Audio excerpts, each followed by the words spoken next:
saw where we're going to ask you about. What was your reaction to the trade request, and have you had conversations with Denzel since then? Talked to Denzel. It's the business part of it. It was a really good conversation this morning, and we're going about our business as usual. You guys, we've talked to you about Denzel a lot over the last year and a half or so. You've always been very adamant about trying to make it work, believing you can make it work. Is it disappointing at all when you put this effort forward and it doesn't come together like you hoped? It's not over. I'm not going to say it's over with him. Is it? Sure. You go into this and you fight for all your guys, and you're trying to get them to where you want them to be, and you just want to see these guys have success.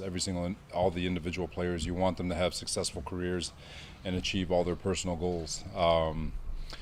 With that said, I do think Denzel has done a great job. I'm standing by it. He's had a really good OTAs. He's done a really good job in training camp, and it's just a matter of him finding his niche and finding his role. I know where he's frustrated, as we've talked about before, that he's not where he wants to be, but it doesn't mean that he can't get there. He just continue to grind. So. Robert, you say it's not over yet. Is there really a scenario where you can see keeping, if you don't find a trade, keeping him on your 53-man roster, or does that become too much of a locker room distraction? No, I don't think it's a locker room distraction. That's where I'm getting at. It's a business part of it. He's one of our 53 best. He's and this is the business part of it. And that in my heart, and I think you look at Denzel. It's not. I don't want to be a part of New York. It's not. I don't like my locker room. I don't like my teammates. I don't like my coaches. I want more, which is understandable. But at the same time, just not to speak for Joe, but all of us from a decision-making standpoint, we've got to do what's best for the organization, and he's one of our better players, and we've got to find a way to make this work. How do you balance that, Robert? Because you have Denzel who you think can play, but then you also have three guys who are pretty good players as well, like Wilson, Corey, and Elijah. So theoretically, there's only so many snaps and one ball to go around, and they all play the same position. That's the good thing, and obviously the bad thing for Denzel. Our receiver group is pretty cool. We got Corey in free agency. We drafted two really good receivers with Elijah and Garrett. We got Braxton Berrios. You have Denzel. You have Jeff. You have a bunch of other guys. But it's a good group.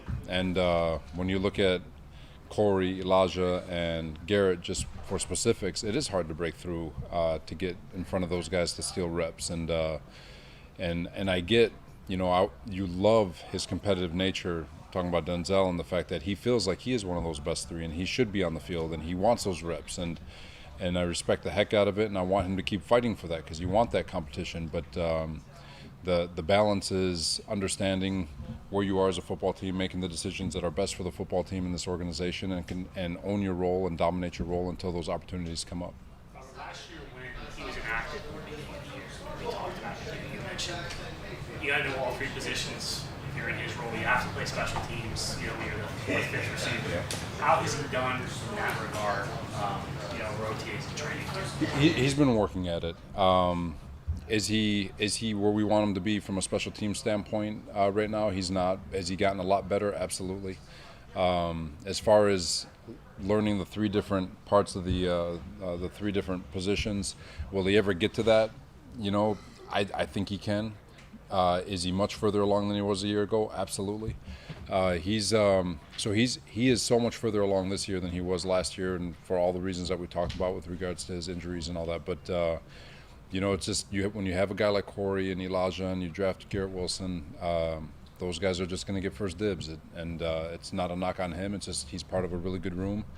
And that's why I think you see the frustration where he has a desire to do more. And that's why I think the events from yesterday from his agent happened. George Fant out here today? And if not, what's the vet day.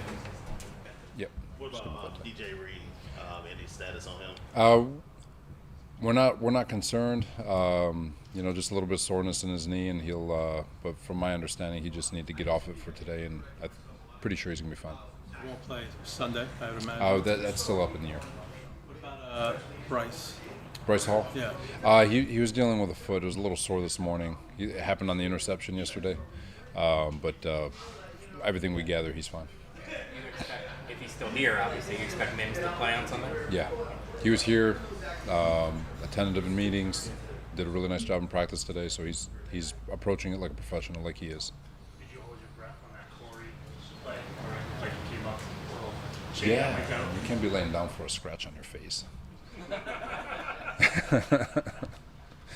Is your plan still the same for Sunday, Robert? Yeah. I let the guys know I'm out of timeout, so the kicker can go kick it. So it's we're going to play for the first quarter and a half.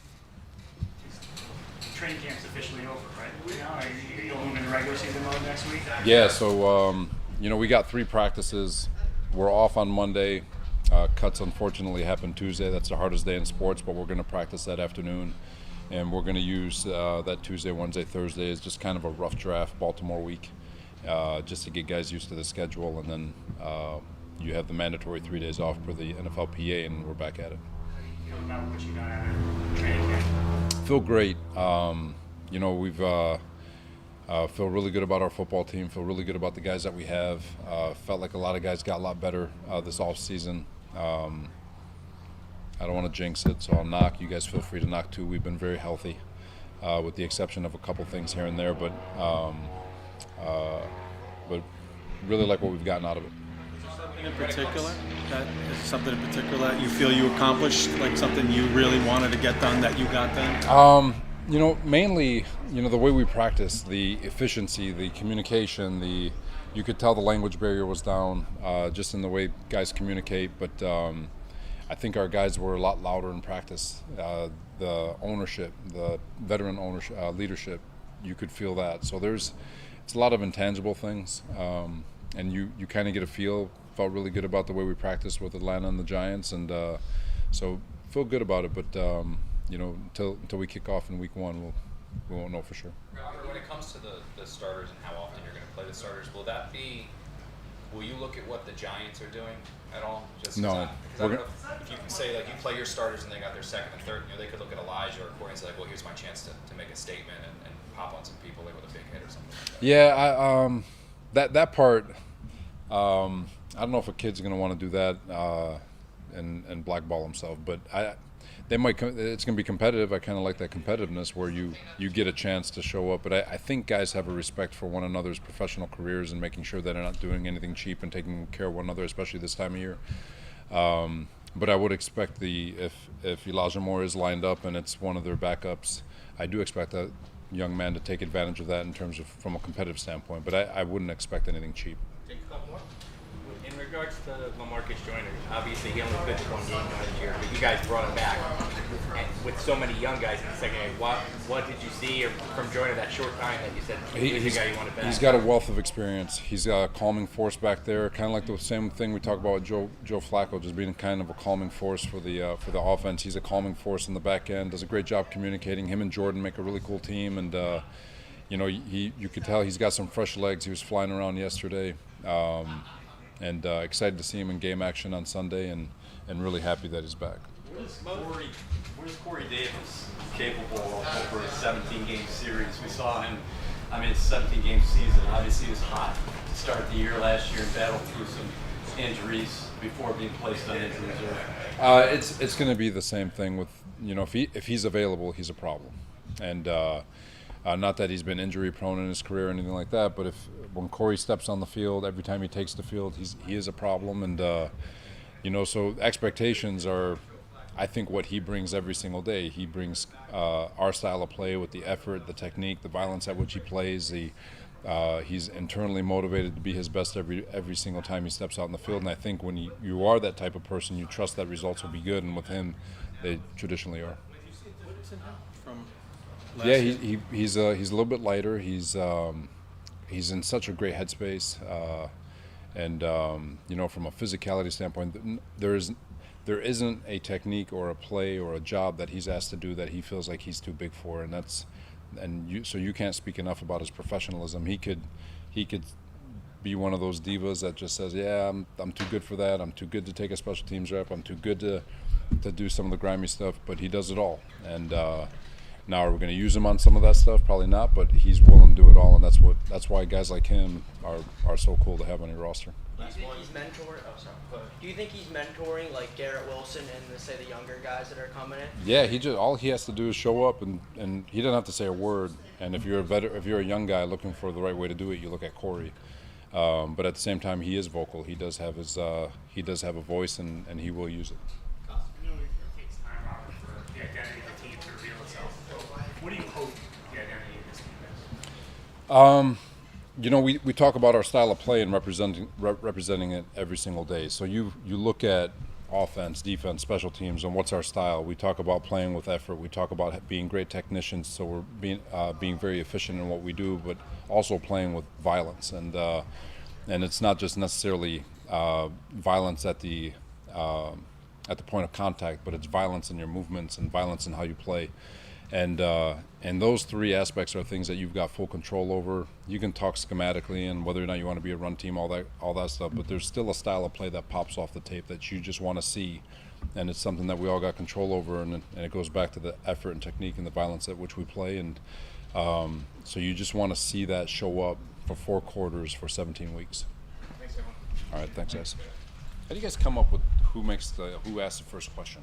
You guys like gather and is it like flip the coin? I've been just Well, when Rich is here, it's him, but it's because he's the oldest. on vacation. He's on vacation. See that Aaron Donald fight? See, the Rams.